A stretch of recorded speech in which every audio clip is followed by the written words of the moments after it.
Oke, selamat malam teman-teman semua. Bisa respon suara saya?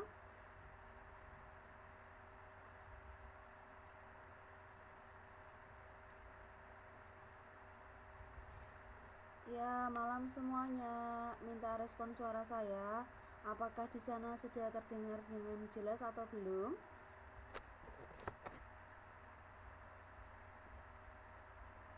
Halo, halo, cek, cek, cek.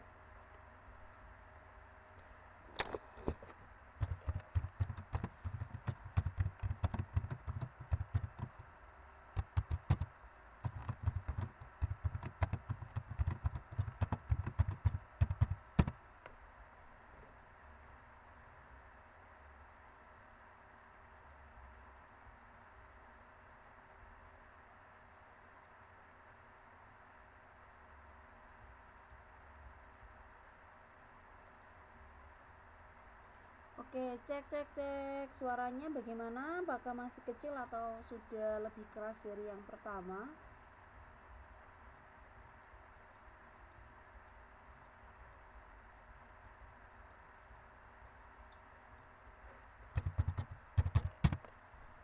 Oke. Saya awali dulu sebelumnya. Assalamualaikum warahmatullahi wabarakatuh. Selamat malam semuanya. Terima kasih atas waktunya karena telah meluangkan untuk masuk di kelas saya, dan berkali-kali saya mohon maaf apabila selama saya masuk terkadang terkendala dengan koneksi internet ya, seperti pertemuan minggu lalu. Di pertengahan mau akhir ternyata internetnya lost, jadi materi yang mau saya sampaikan jadinya tertunda karena saya ngomong sendiri tetapi di sana juga tidak terdengar dengan jelas dan baik. Baiklah, menindaklanjuti materi minggu lalu, dan untuk mengejar UTS ya, dan untuk mengejar tes yang sebentar lagi akan dilaksanakan, jadi saya harus mau nggak mau ini harus mengejar target materi ya, supaya nanti bisa dijadikan tolak ukur bagi teman-teman semua apakah sudah bisa memahami dan mengikuti prosedur yang telah ditetapkan dari pihak sekolah. Baiklah, langsung saja. Kemarin kita membahas mengenai konflik ya. Ini hanya flashback sedikit saja sebelum saya nanti masuk ke beberapa contoh konflik. Sekarang saya akan mengulas kembali mengenai konflik dibedakan menjadi 5 bentuk ini menurut Suarjono Swekanto ya. Yang pertama yaitu konflik atau pertentangan pribadi, kemudian konflik atau pertentangan rasial, konflik atau pertentangan antar kelas-kelas sosial, konflik atau pertentangan politik, dan yang terakhir adalah konflik atau pertentangan yang bersifat internasional. Kemudian menurut Suarjono Swekanto, berdasarkan sifatnya ini ada dua, yaitu yang pertama adalah destruktif dan konstruktif. Untuk destruktif ini merupakan konflik yang muncul karena adanya perasaan tidak senang, rasa benci dan dendam dari seseorang atau kelompok orang pada titik tertentu. Konflik ini dapat merusak atau menghancurkan sebuah hubungan. Nah, destruktif ya, ini contohnya seperti mungkin hubungan personal ya, atau hubungan pribadi antar satu orang dengan orang lain karena terjadi perselisihan, jadi timbullah perasaan tidak senang, kemudian bisa berubah menjadi rasa benci, bahkan lebih dari itu bisa membuat kita menjadi seseorang yang pendendam ya, apabila konflik yang terjadi antara satu orang dengan orang lain atau sifatnya personal ini tidak bisa dicari jalan tengah ya. Biasanya ini terjadi pada, contohnya itu terjadi pada pertemanan yang terkadang begini. Ada orang-orang yang bilang seperti ini, ketika kita mencintai seseorang, janganlah kita terlalu berlebihan untuk mengaguminya dan mengagungkannya serta menganggap bahwa pasangan yang kita sayangi adalah orang yang paling terbaik di dunia. Nah, karena apa? Ketika terjadi konflik personal antara kita dengan pasangan kita masing-masing, maka akan menjadikan perasaan kita itu bencinya itu luar biasa. Ya, seperti yang dikatakan juga, kita itu tidak boleh berlebih-lebihan ya, termasuk dalam berlebih-lebihan untuk menyukai, mengagumi ataupun mengagumkan. Ya, jadi sebaiknya kita bersikap yang wajar. Setiap manusia itu pasti punya kelebihan dan kekurangan. Jadi ketika kita memang mencintai seseorang, kita berusaha untuk tidak hanya mencintai kelebihannya, akan tetapi kita harus berusaha untuk mencoba mencintai kekurangannya ya. Jadi diusahakan ketika kita, tadi kan contohnya dalam hal percintaan ya, misalnya dalam hal pertemanan, jika kita berteman dengan seseorang, janganlah kita terlalu akrab, dalam artian ini akrabnya ini terlalu over ya. Jadi kita menganggap bahwa teman dekat kita atau teman yang selalu ada buat kita itu dia adalah orang yang terbaik, sedangkan kita tidak menganggap orang-orang yang di sekeliling kita atau teman-teman yang mungkin karena keadaannya tidak bisa ada buat kita. Nah, itu nanti akan berbalik ya. Seperti halnya dengan apa yang saya rasakan ya, ini sedikit curhat sedikit ya. Saya punya teman, itu dulu saya sangat mengagumkan yang namanya pertemanan ya. Dia teman perempuan saya ketika kuliah. Jadi kemanapun atau dalam kondisi apapun, saya itu tidak pernah meninggalkan teman saya. Jadi saya selalu mensupport, kemudian selalu ada buat dia. Tetapi ketika dia sudah menikah, sudah berumah tangga, nah akan kelihatan ketika memang seseorang apa ya istilahnya, kalau menganggap, kalau jadi gini, kalau kita memang mencari teman ya, teman yang istilahnya memang benar-benar dianggap akrab, itu biasanya tidak bisa secara instan ya. Tadi saya mencontohkan adalah pertemanan saya dengan teman saya itu apa namanya, ketika di bangku kuliah memang kita sangat kental sekali, tetapi karena keadaan dia menikah, kemudian saya yang menikahnya terakhir, nah itu akan menjadikan apa ya, istilahnya itu seseorang yang memang sudah berkomitmen atau berhubungan atau menikah, itu memang cenderung lebih mengutamakan keluarganya daripada temannya. Nah ini yang perlu digarisbawahi. Jadi kita itu tidak boleh terlalu mengagumkan lah, intinya tidak boleh terlalu melebih-lebihkan. Nah itu tadi hanya sedikit contoh ya. Mungkin teman-teman semua saya yakin pasti punya pengalaman masing-masing mengenai segala sesuatu yang sifatnya berlebih-lebihan. Mungkin ketika teman-teman semua sudah mencicipi ya, atau merasakan satu masakan, wah masakan ini enak, sayang kalau nggak dihabisin. Nah sedangkan kondisi perutnya sudah kenyang, kemudian teman-teman semua makan, pokoknya ini tak habisin, wong enak gitu kan. Nah setelah kalian makan, nah perutnya kekenyangan, akhirnya apa, perutnya sakit. Sama halnya, intinya apa, kita tidak boleh berlebih-lebihan dalam hal apapun. Kita harus berusaha untuk menjaganya semuanya supaya apa, cukup saja, cukup itu sudah baik daripada berlebih-lebihan. Tadi setelah konflik sifatnya destruktif, kemudian konflik sifatnya konstruktif merupakan konflik yang bersifat fungsional. Konflik ini muncul karena adanya perbedaan pendapat dari kelompok-kelompok dalam menghadapi suatu permasalahan. Konflik ini menghasilkan konsensus dari perbedaan pendapat menuju sebuah perbaikan. Ya, di sini dapat digarisbawahi ya, perbedaan pendapat dari kelompok-kelompok. Jadi, kalau tadi yang destruktif sifatnya personal, kalau yang konstruktif ini berarti sifatnya apa? Sosial, karena terdapat beberapa orang ya, di sini dikatakan yaitu pendapat dari kelompok-kelompok. Otomatis kalau kelompok-kelompok itu orangnya banyak atau lebih dari satu. Sedangkan tadi kalau destruktif ini konflik yang muncul adanya perasaan tidak senang. Nah ini bisa personal, bisa lebih ya.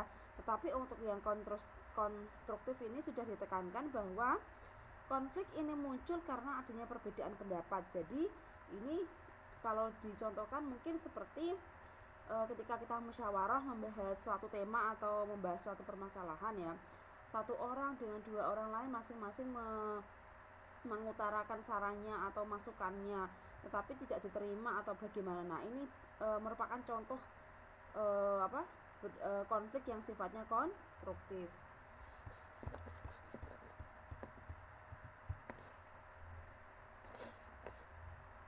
Nah, kemudian setelah tadi dibagi menjadi 5 bentuk, kemudian apa tadi yang kedua tadi berdasarkan sifatnya, sekarang berdasarkan posisi pelaku yang berkonflik. Nah, dari posisi yang berkonflik ini ada beberapa. Yang pertama ada vertikal. Vertikal ini konflik antar komponen masyarakat di dalam suatu struktur yang bersifat hierarkis. Kemudian ada lagi konflik yang bersifat horizontal. Konflik antara individu atau kelompok yang memiliki kedudukan relatif sama. Kemudian konflik diagonal merupakan konflik yang terjadi karena adanya ketidakadilan alokasi sumber daya ke seluruh organisasi sehingga menimbulkan pertentangan ekstrim. Nah, ini contohnya ini konflik di Poso ya. Jadi berdasarkan posisi pelaku yang berkonflik ini ada 3, vertikal, horizontal, dan diagonal. Kemudian berdasarkan sifat pelaku yang berkonflik ini ada konflik terbuka dan tertutup. Terbuka ini seperti apa? Konflik yang terbuka adalah merupakan konflik yang diketahui oleh semua pihak. Contoh konflik antara Israel dengan Palestina. Ini kan hal yang umum ya, sudah diketahui oleh seluruh dunia bahwa konflik antara Israel dan Palestina sampai sekarang pun masih berjalan. Nah, ini berdasarkan sifat pelaku ya. Kemudian yang kedua, konflik tertutup. Konflik yang hanya diketahui oleh orang atau kelompok yang terlibat konflik. Nah, ini bisa personal, juga bisa kelompok. Tetapi konflik yang terjadi ini di personal ataupun di kelompok ini tidak diketahui oleh halayak umum. Kalau yang pertama terbuka tadi kan hampir seluruh dunia kan tahu, bukan hampir, sudah seluruh dunia pasti tahu antara konflik Israel dan Palestina. Nah, sekarang dampak sebuah konflik ya. Dampak sebuah konflik ini juga memiliki dua sisi yang berbeda, yaitu dilihat dari segi positif dan bisa dilihat dari segi negatif.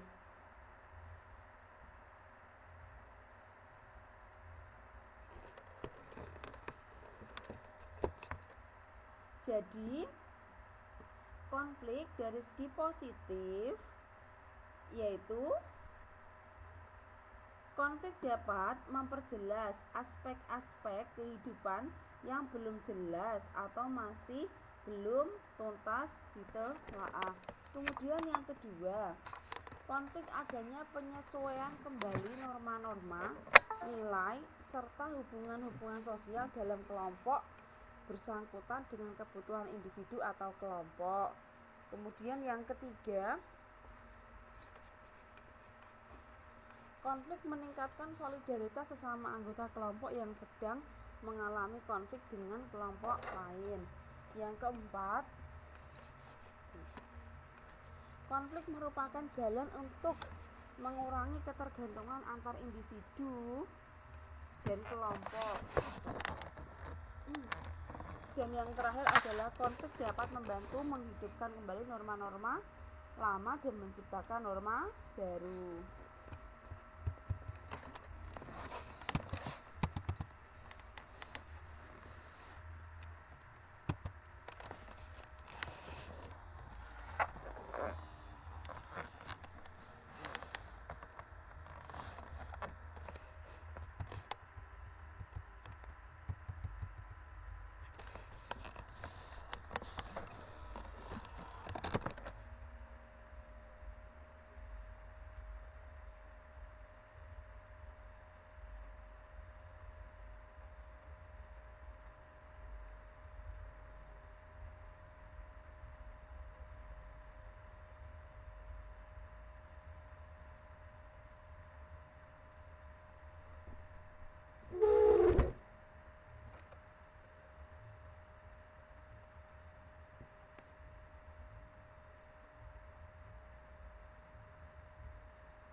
selanjutnya yang keenam, konflik dapat berfungsi sebagai sarana untuk mencapai keseimbangan antara kekuatan-kekuatan yang ada di dalam masyarakat. Konflik memunculkan sebuah kompromi baru apabila pihak yang berkonflik berada dalam kekuatan yang seimbang. Dari segi negatif, konflik ini menimbulkan 4 hal. Yang pertama, keretakan hubungan antara individu dengan persatuan kelompok. Sudah jelas ya, kalau yang namanya konflik itu lebih cenderung menghasilkan keretakan hubungan antara individu dan persatuan kelompok. Kemudian kerusakan harta benda dan hilangnya nyawa manusia. Nah, ini bisa kayak tadi ya. Contoh konflik di Poso ini kan bisa menghilangkan nyawa manusia. Kemudian berubahnya kepribadian para individu. Nah, ini juga bisa berpengaruh. Ya, waalaikumsalam. Selamat bergabung Mbak Jayanti. Kemudian munculnya dominasi kelompok pemenang atas kelompok yang kalah. Nah, ini biasanya sering terjadi ini. Nah, konflik dalam masyarakat. Nah, ternyata konflik kalau kemarin kita bahas pengertian konflik saja, sekarang ternyata di kamus besar bahasa Indonesia ini diartikan konflik dalam masyarakat. Nah, ini didefinisikan sebagai perbuatan seseorang atau kelompok yang menyebabkan cedera atau matinya orang lain atau menyebabkan kerusakan fisik atau barang orang lain. Nah, ini dari segi makna konflik dalam masyarakat ini ya, berarti bisa menyebabkan cedera, kemudian terbunuhnya seseorang atau hilangnya nyawa, kemudian menyebabkan kerusakan fisik atau barang orang lain. Ini juga dianggap sebagai konflik. Kemudian secara sosiologis, nah dalam konflik ini timbul ya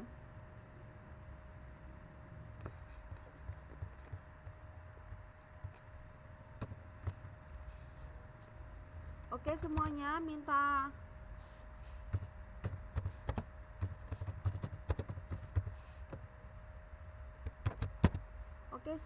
minta respon suara saya. Tadi kok Mbak Jayanti kok masih yang lainnya bagaimana? Masih kecil atau bagaimana ya? Oke, denger ya. Oke, mungkin Mbak Jayanti sinyalnya di sana lemah ya. Alhamdulillah udah jelas. Oke, kita langsung saja ya. Tadi dalam konflik ini biasanya atau diiringi oleh yang namanya sebuah kekerasan. Nah, ternyata di dalam sosiologi ini kekerasan ini bisa memiliki arti ya, arti umum kalau di sini, yaitu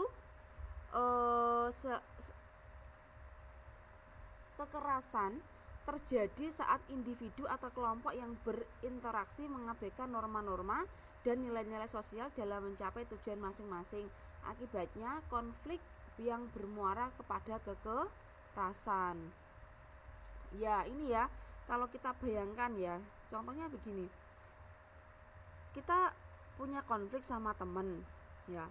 Konflik sama temen, kayak yang baru di Indonesia sekarang adalah kasusnya Wayan Mirna yang meninggal karena diracun sianida. Itu kan kalau kita amati dari jauh ya, karena kita tidak tahu secara langsung mereka itu hubungannya bagaimana, itu kan kalau memang terbukti Jessica yang meracuni Mirna, otomatis kan Jessica ini dia kan berkonflik ya, punya konflik dengan Mirna, kemudian timbullah ide untuk meracuni kan.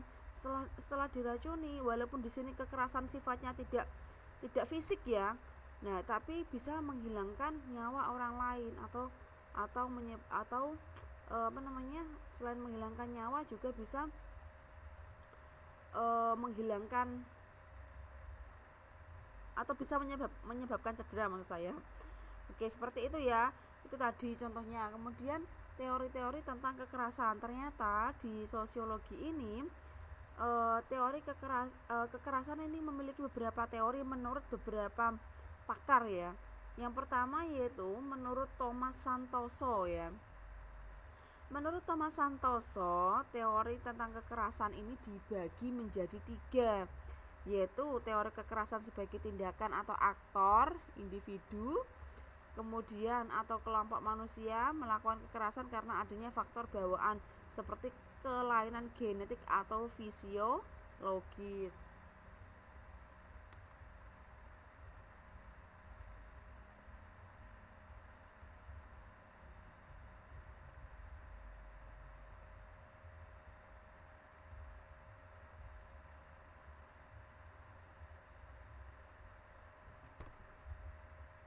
Oke, kemudian selanjutnya teori kekerasan struktural.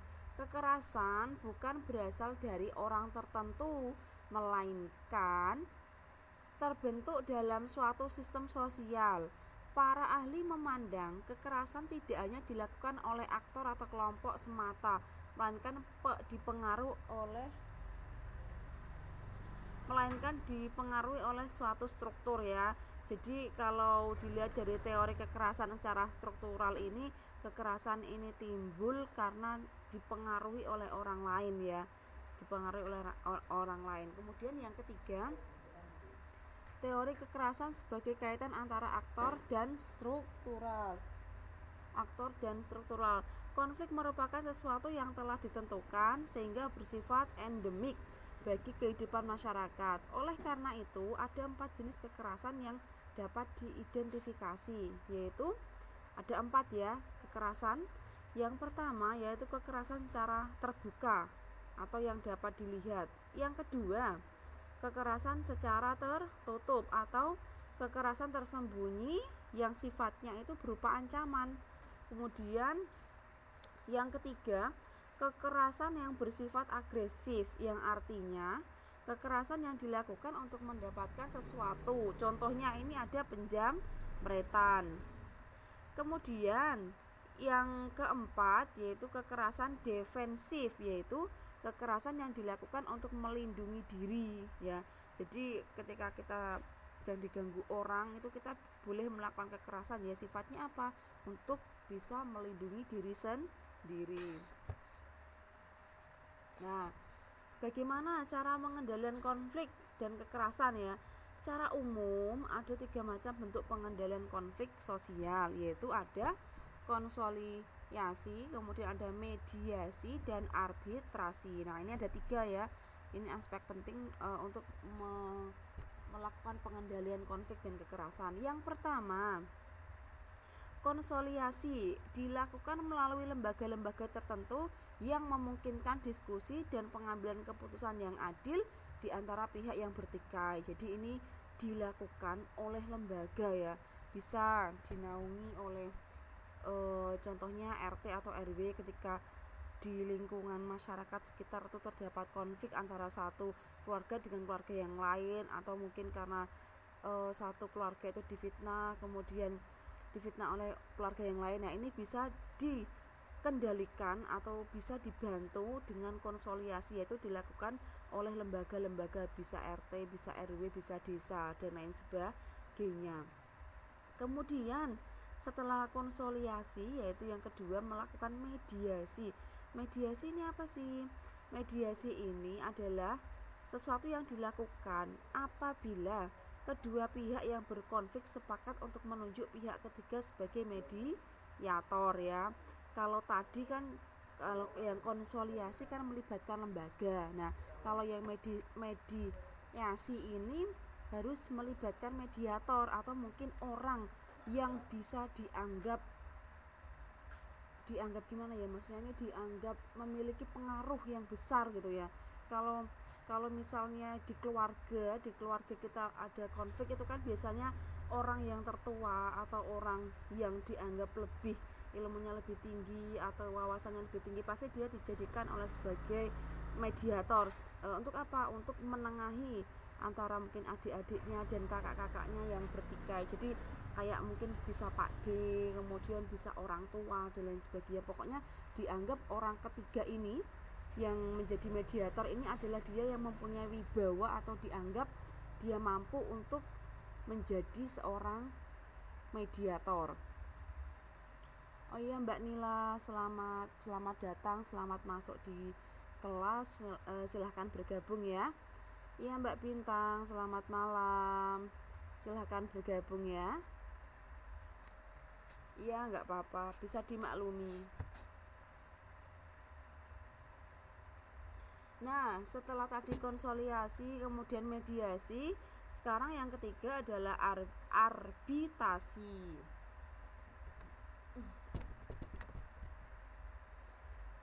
Arbitrasi ini apa sih? Dilakukan apabila kedua belah pihak sepakat untuk menerima atau terpaksa menerima hadirnya pihak ketiga yang akan memberikan keputusan-keputusan tertentu untuk menyelesaikan konflik. Nah, ini contohnya ini adalah melalui pengadilan ya. Biasanya kayak kalau kita bertikai atau mungkin seperti contoh-contoh kasus perceraian atau pertikaian itu kan dilakukan di pengadilan yang sifatnya memang sudah genting ya, kayak kasus pembunuhan, pencurian itu kan sudah pidana, hukumnya pidana. Jadi kedua belah pihak ini harus sepakat untuk menerima atau terpaksa menerima hadirnya pihak ketiga yang akan memberikan keputusan-keputusan tertentu untuk menyelesaikan konflik. Kalau penyelesaian ini sudah masuk yang namanya ke pengadilan, otomatis keputusan yang akan dibuat oleh hakim itu kan harus disetujui oleh orang-orang yang berkonflik. Contohnya seperti mungkin ketika ada kasus perceraian, punya anak kecil. Nah, ini kan hakim kan bisa melihat dari beberapa saksi yang sudah ditampilkan, kira-kira ketika anaknya ikut bapaknya kira-kira bisa terurus apa tidak ya, sekolahnya bagaimana dan lain sebagainya. Ketika ikut dengan ibu, nanti hasilnya bagaimana, cara pendidikan dan psikologis anak kedepannya itu bagus apa tidak. Nah, itu kan ditentukan, yang menentukan adalah hakim berdasarkan apa, saksi-saksi dan berdasarkan argumen-argumen dari yang ingin bercerai. Jadi kan hakimnya itu menimbang-nimbang gitu loh, nanti bagusnya yang mana, ikutnya yang mana. Oke. Jadi sampai di sini pembahasan konflik saya dari pertemuan minggu lalu. Ini seharusnya sudah selesai ya, minggu lalu, tetapi karena minggu lalu koneksi internet yang terputus-putus, jadi belum sempat saya sampaikan. Nah, untuk malam hari ini sudah selesai dan kita akan lanjut ke pokok pembahasan mengenai integrasi. Setelah tadi ada konflik, sekarang kita menuju ke integrasi. Nah, sebelum saya melanjut ke slide kedua untuk mengenai integrasi, teman-teman semua, apakah ada pertanyaan mengenai konflik? Apa sudah cukup? Bisa saya lanjutkan? Minta responnya dari teman-teman semua.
Oke, karena tidak ada pertanyaan, berarti itu menandakan bahwa teman-teman semua sudah paham ya.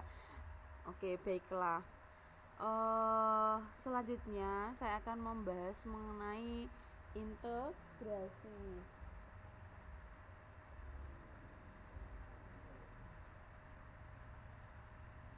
Pengertian integrasi sosial. Nah, integrasi sosial ini dirumuskan dalam KBBI, yaitu pembauran sesuatu yang tertentu hingga menjadi kesatuan yang utuh dan bulat.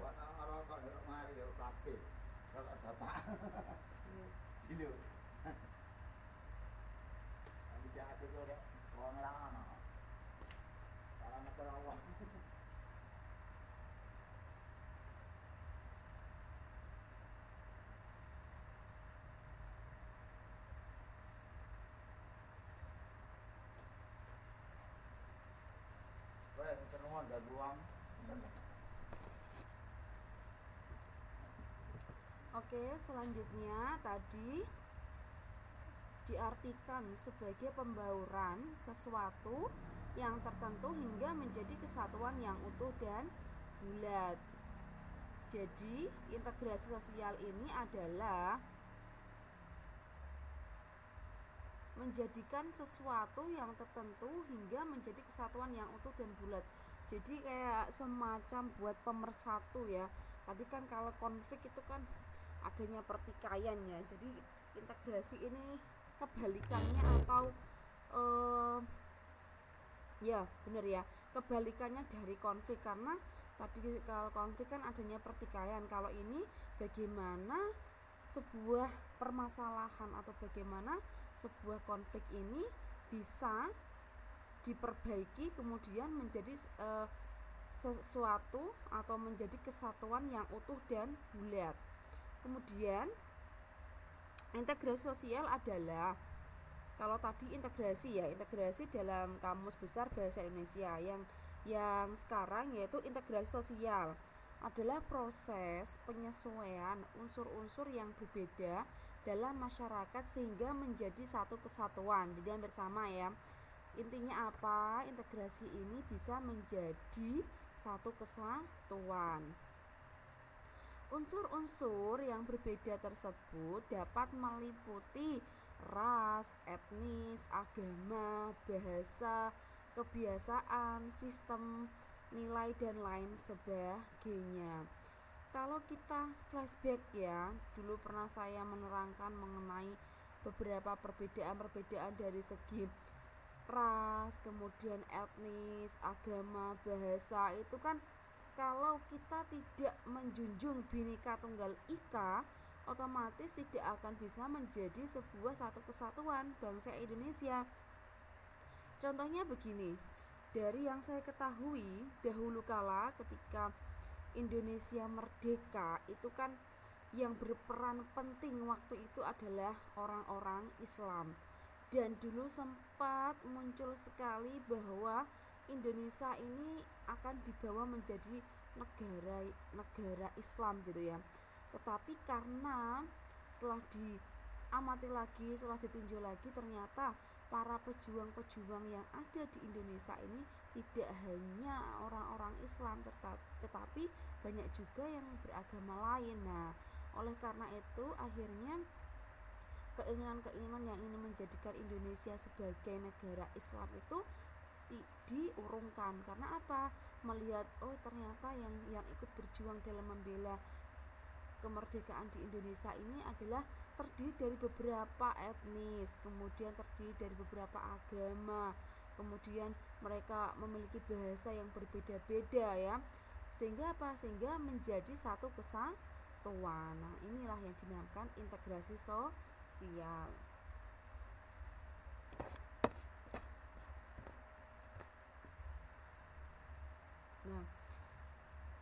Nah, sekarang seperti biasa ya, kalau kayak konflik ya, konflik itu kan bisa diartikan menurut beberapa ahli.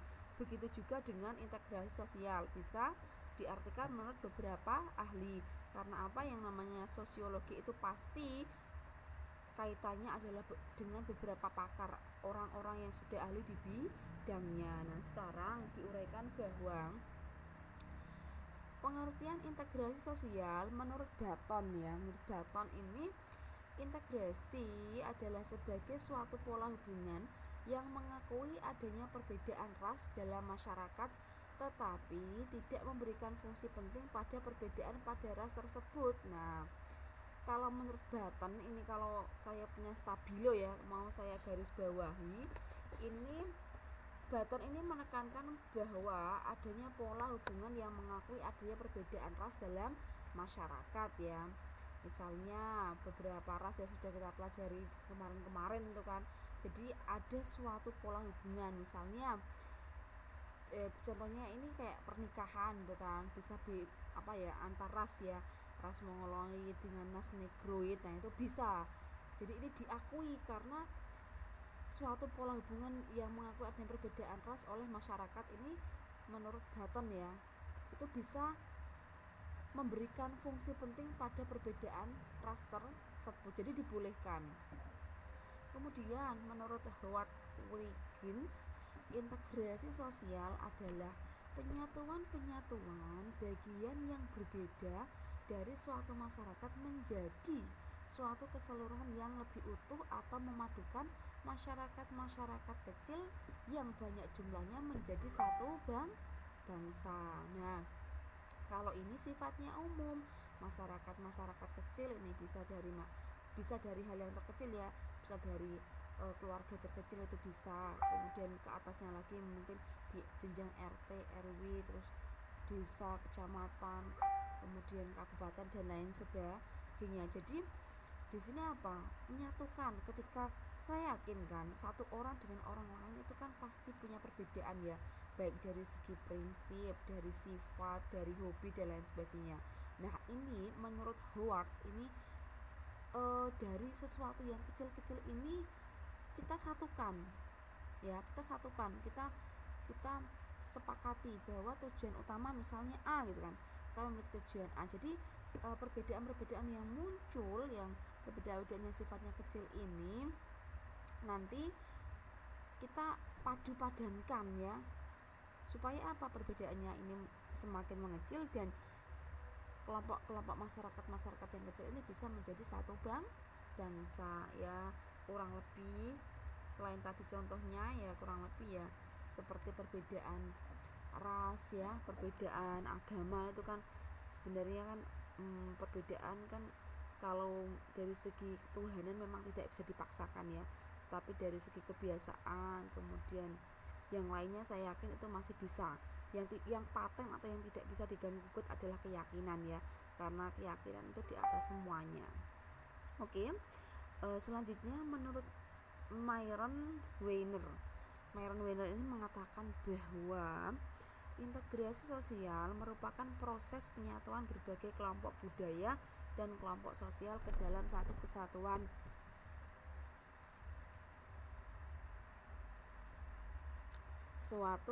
wilayah dan pembentukan suatu identitas nasional. Nah, kalau Myron Weiner ini cenderung lebih ke budaya dan kelompok sosial.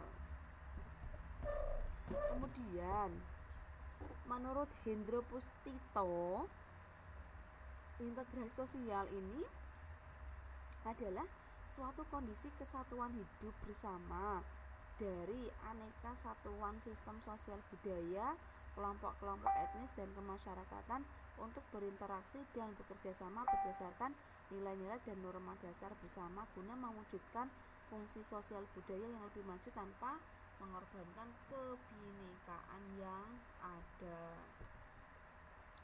Jadi ini kesatuan hidup bersama dari aneka satuan sistem sosial budaya ya, intinya hampir sama lah ya. Perbedaan-perbedaan itu kita satukan untuk tujuannya untuk mewujudkan fungsi sosial budaya yang lebih maju tanpa mengorbankan kebinekaan yang ada.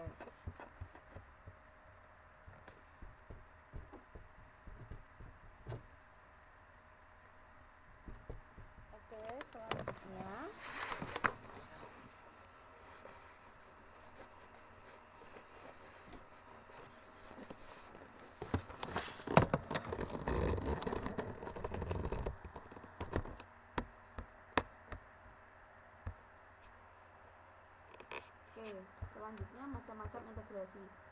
Oke, saya izin sebentar ya, pengen ke belakang sebentar aja.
Oke, baik, saya lanjutkan.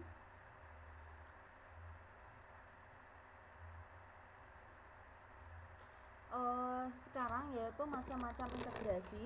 Macam-macam integrasi ini ada beberapa ya.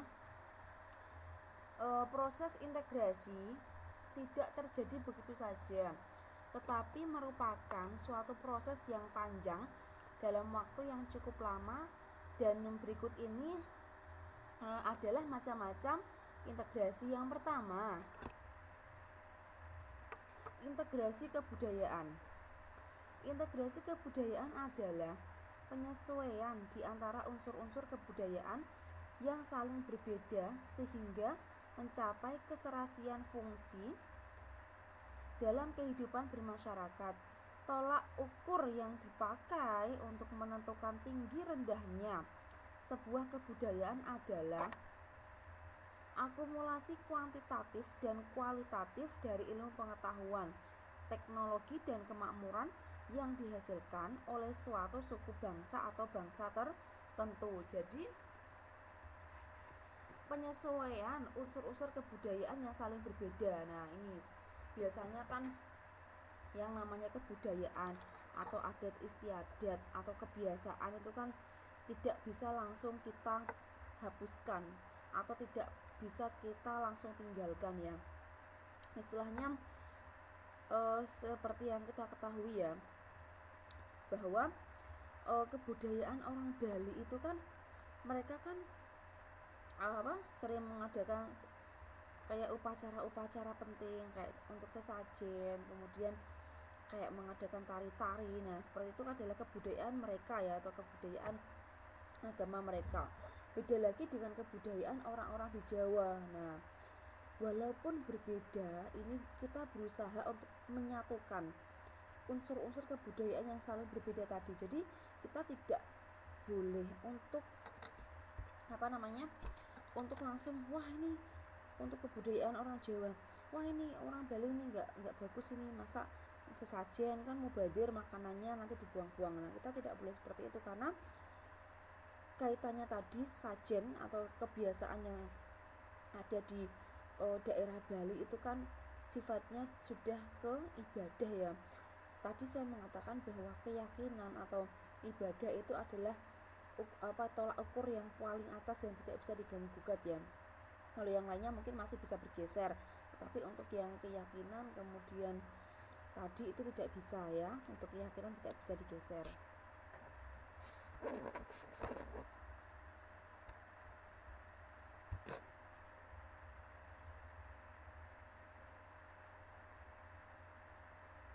Nah, kemudian integrasi yang kedua setelah kebudayaan adalah adanya integrasi sosial. Integrasi sosial adalah merupakan penyesuaian di antara unsur-unsur yang saling berbeda dalam kehidupan sosial sehingga menghasilkan suatu pola kehidupan yang serasi bagi masyarakat tersebut. Jadi, integrasi sosial ini penyatuannya atau penyesuaiannya ini di antara unsur-unsur yang saling berbeda dalam kehidupan sosial. Supaya apa? Menghasilkan suatu pola kehidupan yang serasi bagi masyarakat tersebut. Contohnya begini yang ini. Ketika ya kita bekerja di Jakarta, katakanlah ya, saya contohkannya di Jakarta, setahu saya ini ya, di Jakarta, kemudian kita sudah sukses, kemudian kita katakanlah kita sudah mampu membeli rumah lah dalam suatu kompleks. Nah, dalam satu kompleks ini mungkin nanti ada yang berasal dari beberapa daerah, entah itu Jawa, Sumatera, kemudian ada dari Jakartanya asli, ada Betawi dan lain sebagainya, macam-macam. Nah, ini yang namanya satu kompleks ini kan nanti dia punya itu ya, organisasi mini ya. Nah, kalau kita tidak berusaha untuk menyesuaikan unsur-unsur yang saling berbeda dalam satu lingkungan tadi, pasti akan muncul yang namanya sebuah konflik. Jadi kita harus bisa meminimalisir atau kita harus bisa mengurangi konflik-konflik yang nantinya akan muncul. Jadi kita harus harus penyesuaian lah antara kebiasaan satu tetangga kita dengan tetangga yang lain ini saling mengerti lah, seperti itu. Sedangkan tujuan integrasi sosial ini adalah untuk mewujudkan tiga hal ya. Yang pertama,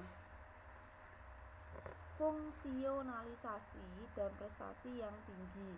Artinya, melalui integrasi sosial dapat meningkatkan fungsi-fungsi dari berbagai kelompok sosial yang ada untuk mewujudkan kemakmuran dan kesejahteraan bersama. Nah, ini poin pentingnya adalah yang paling bawah ya. Fungsionalisasi dari integrasi sosial yaitu untuk mewujudkan kemakmuran dan kesejahteraan bersama. Karena apabila tadi perbedaan tadi sudah mampu diminimalisir, nah nanti akan mewujudkan sebuah kemakmuran di lingkungan tadi ya, dan bahkan bisa membuat lingkungan tadi itu memiliki kesejahteraan yang baik. Kemudian yang kedua,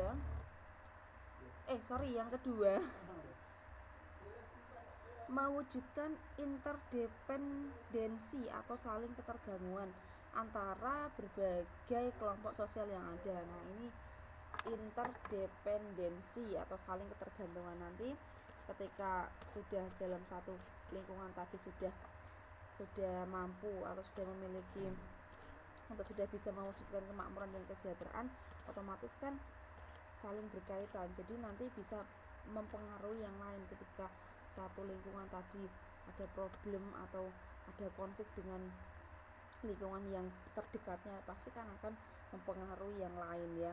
Kita ibaratkan sebagai tubuh lah istilahnya, lingkungan tadi yang saya sebutkan itu kita ibaratkan sebagai tubuh kita. Ketika kita sakit gigi contohnya ya, kalau kita sakit gigi itu kan yang poin sakitnya kan ada di bagian gigi kita ya, tetapi nanti akan menjalar atau akan kemana-mana. Misalnya kita bisa merasakan efek pusing, kemudian bawaannya pengen tidur, kemudian lain sebagainya. Jadi seperti itu, nanti akan mempengaruhi satu bagian yang lain. Kemudian yang ketiga, mencegah dan mengelola konflik sehingga tidak merusak masyarakat. Nah, ini sudah jelas ya, mencegah atau mengelola konflik ya. Mencegah ini jelas, mencegah berarti berupaya untuk konflik itu tidak terjadi. Sedangkan mengelola konflik, nah apabila konflik ini sudah terjadi, ini dikelola atau diminimalisir supaya konflik ini tidak semakin besar atau bahkan konflik ini bisa dikurangi bahkan dihentikan.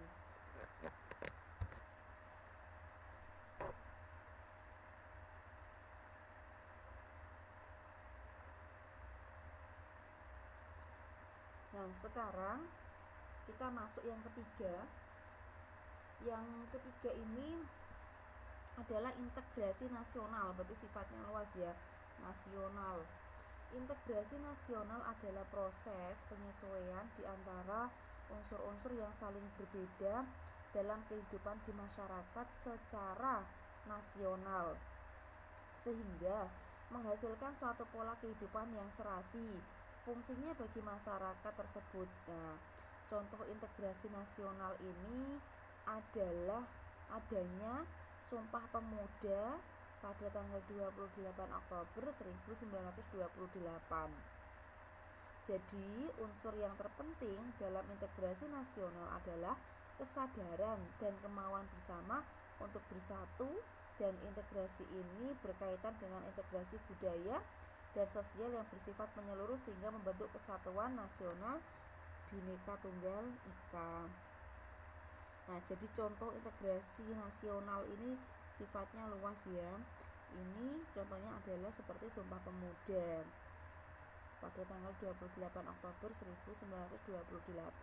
Jadi nanti ketika muncul di soal, contoh dari integrasi nasional adalah salah satunya adalah Sumpah Pemuda pada tanggal 28 Oktober 1928.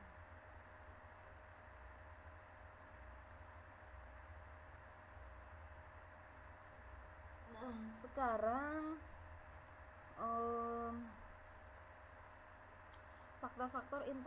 faktor-faktor terbentuknya integrasi. Nah, faktor-faktor terbentuknya integrasi ini ada 1, 2, 3, 4, 5, ada 5 ya.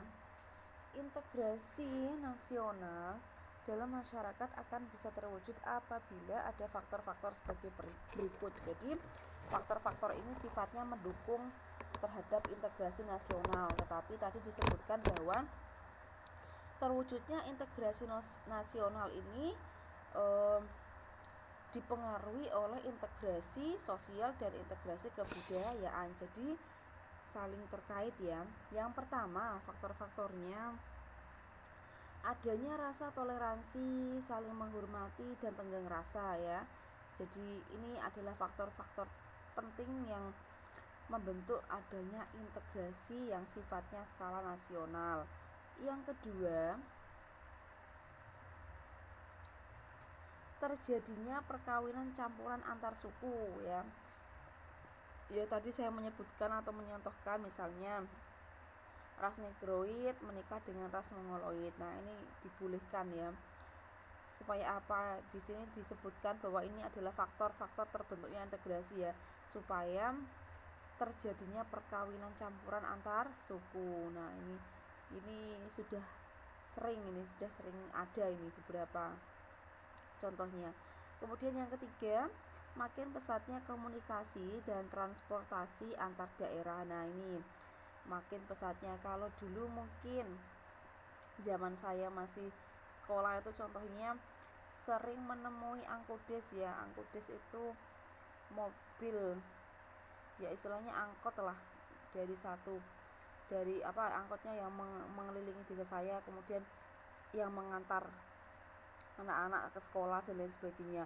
Nah, sekarang ini karena perkembangan zaman yang sudah istilahnya sudah cepat seperti ini, nah seperti contoh tadi angkot ini sudah tidak ada, karena kebanyakan masyarakat sekarang tuh merasa lebih hemat dan lebih suka untuk menggunakan sepeda motor ya. Jadi makin pesatnya komunikasi dan transportasi.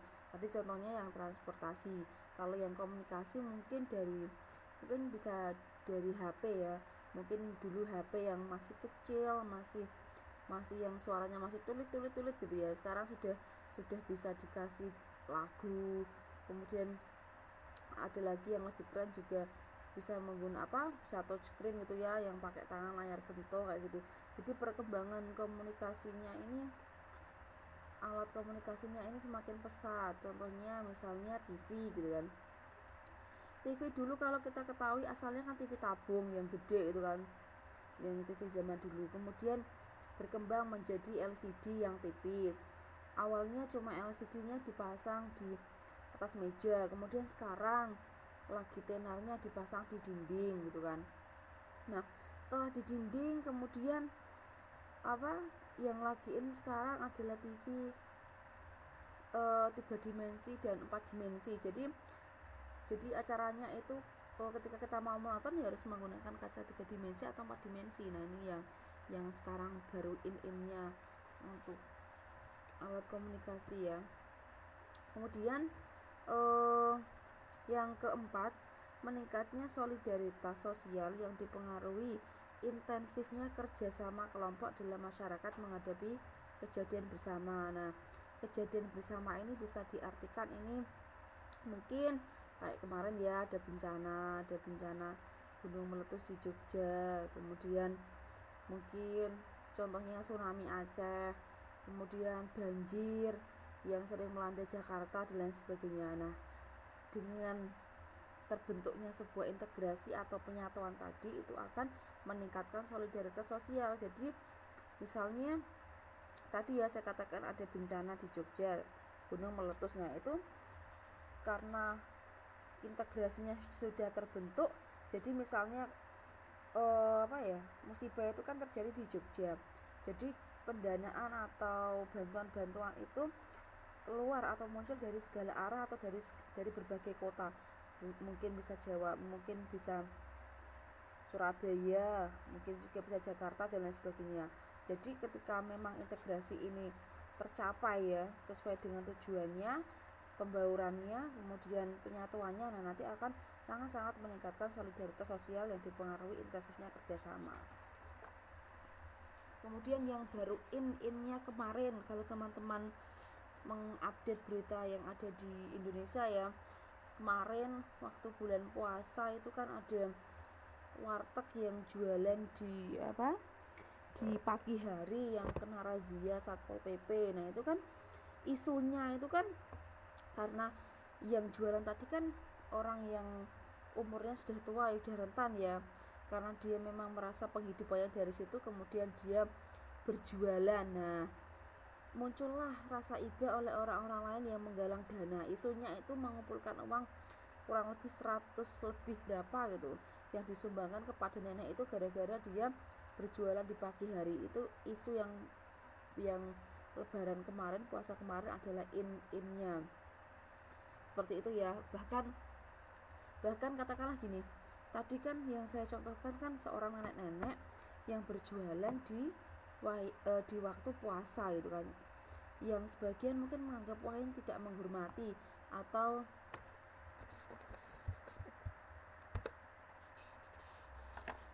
wah ini tidak menghormati wong puasa kok masih jualan. Mungkin ada sebagian yang menganggap seperti itu. Ada sebagian yang menganggap oh ini kasihan karena memang pekerjaan utamanya adalah membuka warung makan. Kalau tidak dibuka warung makannya ya otomatis penghasilan 1 bulan ya tidak ada.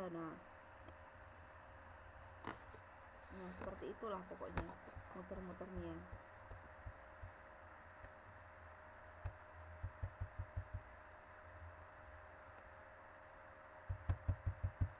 Nah selanjutnya yang terakhir adalah fungsi pemerintahan yang makin berjalannya baik dan bijaksana, terutama yang menyentuh masyarakat bawah. Nah ini jadi ketika ya pokoknya integrasi ini sudah tercapai, itu kan bisa menyentuh masyarakat bawah ya. Oh iya Mbak Salsabila, tidak apa-apa, silahkan. Oke, waktunya ini mau habis, saya percepat saja. Nah sekarang ada faktor-faktor pendorong integrasi nasional ya. Faktor-faktor pendorongnya ini apa? Yang pertama ini ada faktor sejarah yang menimbulkan rasa senasib seperjuangan ya. Seperti Indonesia ya dijajah, kemudian beberapa negara lain yang dijajah itu kan bisa menimbulkan perasaan atau bisa menimbulkan pendorong integrasi nasional. Karena apa? Karena rasa senasib seperjuangan, atau mungkin teman-teman di sana yang sedang bekerja di luar negeri merasa wah kita senasib seperjuangan, kita di sini orang-orang baru yang tinggal di negara lain, kita harus bekerja keras, intinya kita harus mengupayakan waktu kita yang semaksimal mungkin demi masa depan nanti. Nah misalnya seperti itu, karena memiliki rasa senasib seperjuangan. Kemudian yang kedua, keinginan untuk bersatu di kalangan bangsa Indonesia sebagaimana dinyatakan dalam Sumpah Pemuda. Nah ini tadi ya faktor pendorong ini, keinginan untuk bersatu di kalangan bangsa Indonesia. Nah ini masuk. Kemudian yang ketiga, rasa cinta tanah air di kalangan bangsa Indonesia sebagaimana dibuktikan perjuangan merebut atau menegakkan dan mengisi kemerdekaan. Ini poin yang ketiga, ini adalah rasa cinta tanah air. Yang keempat, rasa rela berkorban untuk kepentingan bangsa dan negara sebagaimana dibuktikan oleh banyak pahlawan yang gugur demi memperjuangkan kemerdekaan bangsa Indonesia. Jadi rasa cinta, kemudian rasa rela berkorban. Selanjutnya adanya simbol kenegaraan dalam bentuk Garuda Pancasila. Nah ini adanya simbol ya, 1, 2, 3, 4, 5. Yang kelima adalah adanya simbol. Yang keenam, pengembangan budaya gotong royong yang merupakan ciri khas kepribadian bangsa Indonesia secara turun-temurun. Nah ini sudah terlihat bahwa memang masyarakat Indonesia ini cenderung memiliki sifat atau jiwa gotong royong yang sangat luar biasa ya. Seperti tadi ya, ketika satu kota terdapat musibah, nanti responnya tuh lebih cepat kota-kota yang lain untuk segera membantu. Nah seperti itu, jadi gotong royongnya itu sangat-sangat tinggi. Nah ini oke, ini yang slide terakhir ya pertemuan malam hari ini, yaitu faktor-faktor penghambat integrasi nasional. Jadi tadi ada faktor pendukung, sekarang ada faktor penghambat. Yang pertama, masyarakat Indonesia yang beraneka ragam dalam faktor-faktor suku bangsa dengan masing-masing kebudayaan di daerahnya. Nah, ini penghambatnya ini dari segi mungkin bahasa ya, bahasa, agama, daerah, ras dan sebagainya. Istilahnya penghambat di sini adalah membutuhkan proses atau waktu yang lama supaya integrasi ini bisa tercapai ya, karena ada perbedaan otomatis kan tidak semudah dengan lingkungan atau kalangan yang sama-sama berprinsip atau sama-sama memiliki ideologi yang sama. Pastinya kalau yang namanya berbeda itu kan pasti untuk untuk menyatukannya ini agak lebih sulit lah. Kemudian yang kedua, wilayah negara yang begitu luas. Nah, ini sudah jelas. Indonesia ini kan luas sekali. Jadi untuk integrasi ke semua dari sampai ke Papua sana itu kan cenderung memang belum bisa maksimal ya pemerintahan kita ya menangani daerah-daerah yang terpencil, bahkan daerah-daerah yang belum terekspos. Kemudian besarnya kemungkinan ancaman, tantangan, hambatan dan gangguan yang merongrong keutuhan kesatuan. Nah, ini belum lagi ada ancaman.